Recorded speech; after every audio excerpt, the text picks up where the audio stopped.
Herkese merhaba arkadaşlar. Kanalıma hoş geldiniz. Yepyeni bir videoyla yine sizlerleyiz. Sizler için sevilen ve ünlü oyuncu Sinem Ünsal'ın birbirinden güzel muhteşem karelerini paylaşmaya devam ediyorum.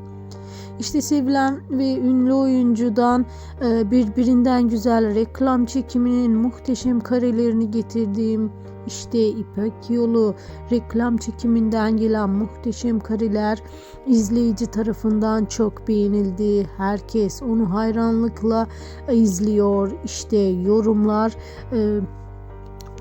adeta mutluluk getirdi. Sevilen oyuncumuza birbirinden güzel yorumlar geldi. Sevilen oyuncumuzun yeni işbirliklerinden muhteşem pozlarını kanalımda yayınlamaya devam edeceğim.